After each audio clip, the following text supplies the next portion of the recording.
Told ya. Okay, so we're at our last act of the evening. Yes, it's our last act. And another sort of local lad lived in St.Ives for 20 years. 20 years, but he escaped. He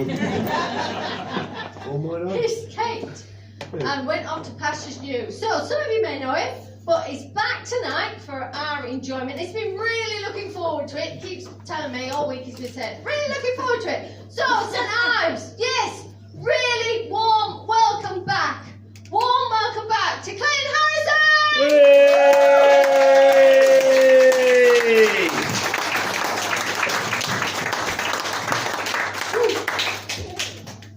Yep, lived here 20 years. No one gave a shit then either.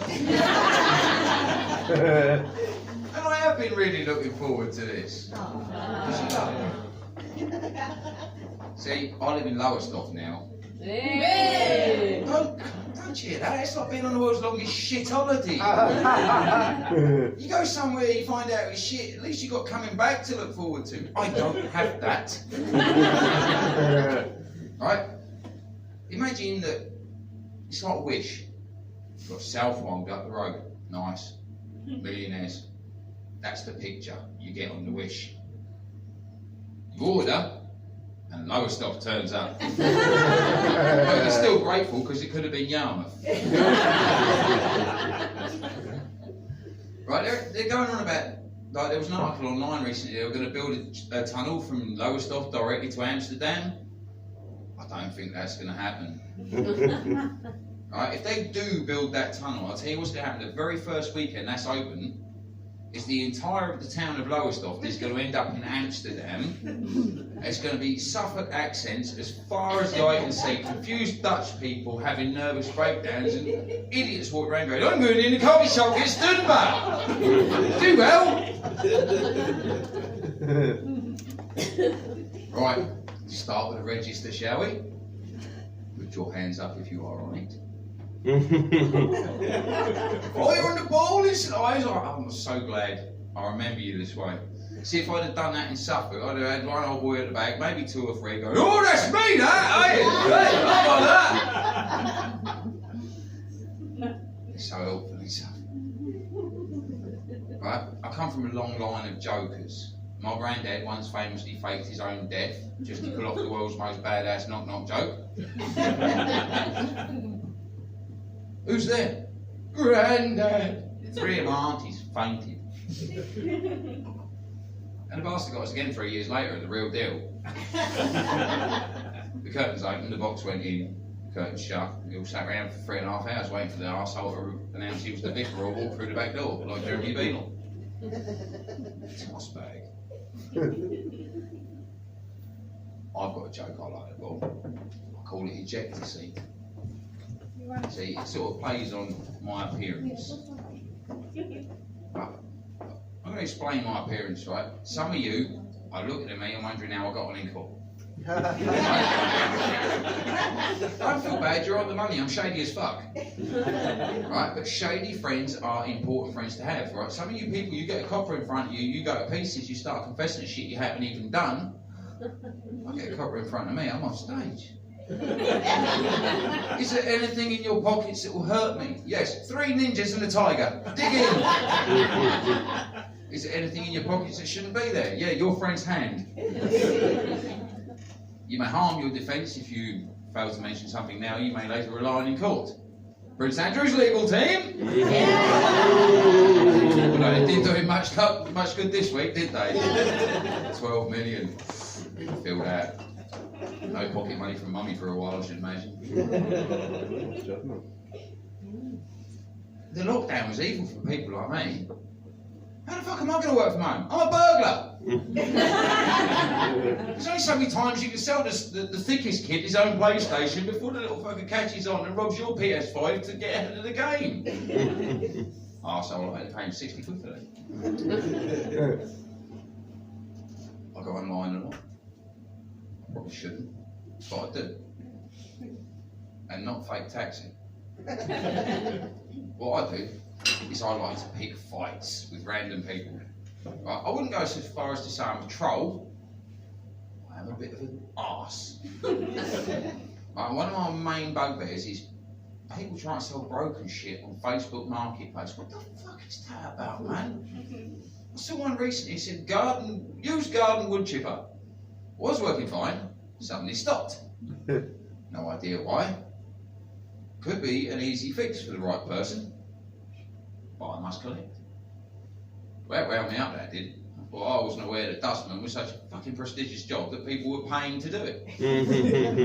And you pay you 40 quid, come clear your shed, yeah? So straight underneath it, I put an advert of my own. Used pacemaker. Was working fine. Suddenly stopped. No idea why. Could be an easy fix for the right person. Sadly for Grandad, this turned out not to be Grandma. Buyer must collect. So another one said, I'm looking for a baby door bouncer. I put, have you tried a stocky toddler? And they ask you your opinion on Facebook as well, don't they? They say, which celebrity would you most like to contact or write a Ouija board? Well, I couldn't make my mind up between Piers Morgan or Katie Price. Still can't. Yeah. Another thing they asked me about recently was, back in Halloween time, said, which would you rather be? Vampire or werewolf? Who'd rather be a vampire? 3 of you. Endless youth, sex appeal, virgins. That's not popular around here, no? Shit, I lived here 20 years. No, virgins are not a thing around here. Right? But consider the alternative. What if you ever watched your dog drag his balloon knot across the carpet and thought, that little bastard's living his best life and I'm dead jealous? I wish I could lick my balls in front of the mother-in-law. No, right, that's puberty right there, every 4 weeks. I didn't enjoy it much the first time. My voice took 4 years to break. Right? You're going to sprout hair in funny places, your body's going to go through changes, you're going to start getting, your mood's in the shitter, you're going to bite the guests. No, that's no trade-off. Right? As far as I can see, vampire, the only disadvantage is can't go out in direct sunlight. Take a look, people, I'm ginger. I can't stand in front of the microwave. The meal takes longer than 3 minutes. No, vampire wins all day long. Another thing they asked me about was where words come from. I like to look where words come from. Sometimes you get them on Facebook to explain like the origins of nursery rhymes and shit.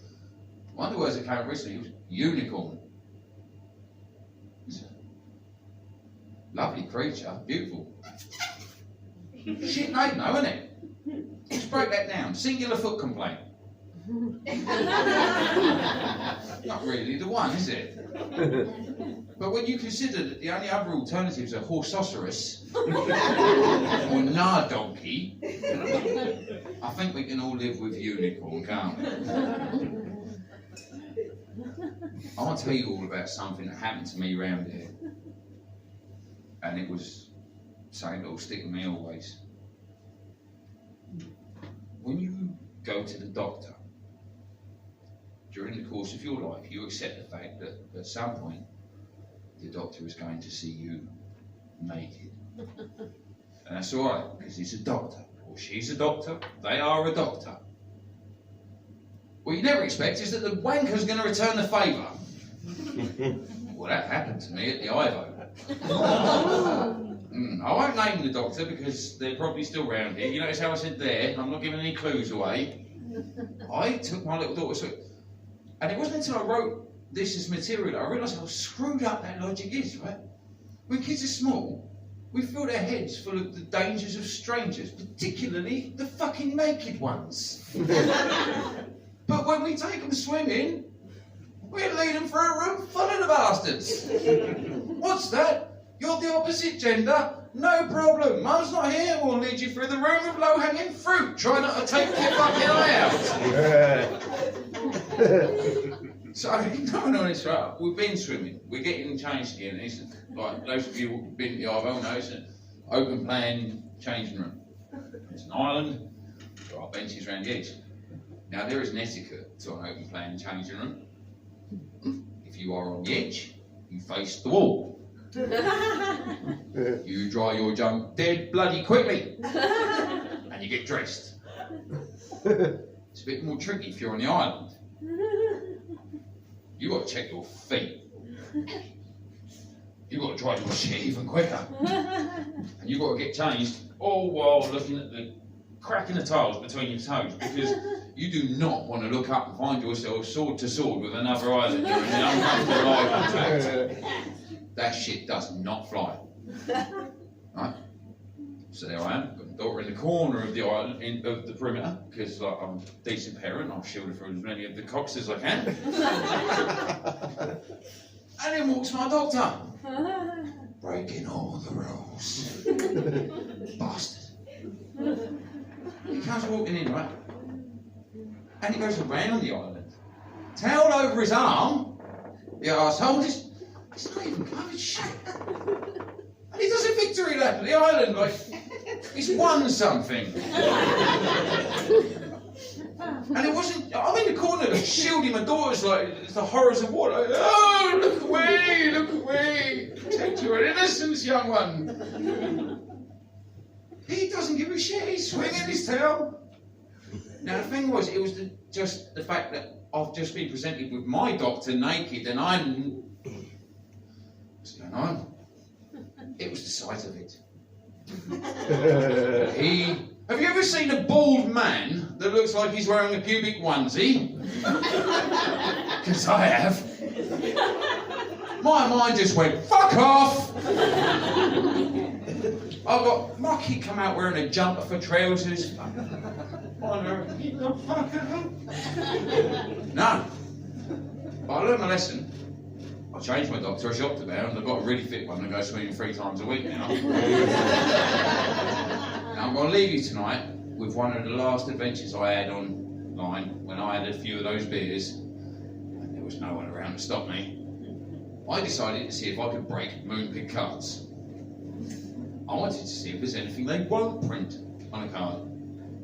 As it turns out, no, there isn't. There's no human involved at all. They'll print anything. So I've got a few sent through. Would you like to hear them? Yeah. Okay, I'm going to put the microphone back in the stand for this because I'm going to need both hands.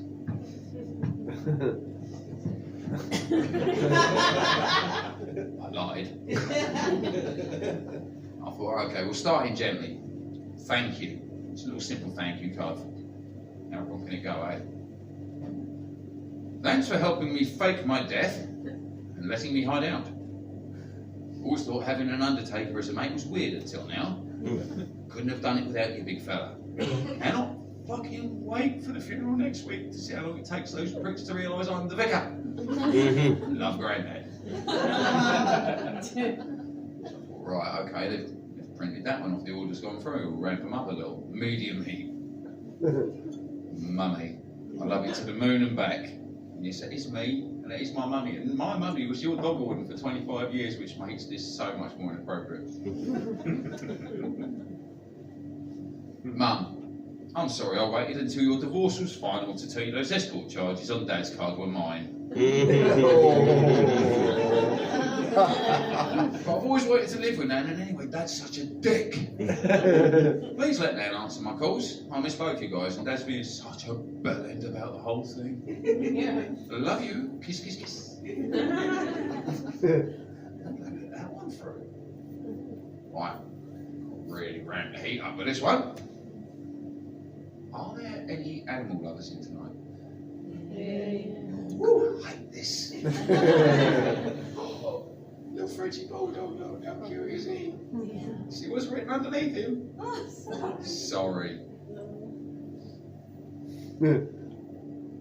Dear Mr. Jenkins, sorry to bother you at what must be a very difficult time for you and your family.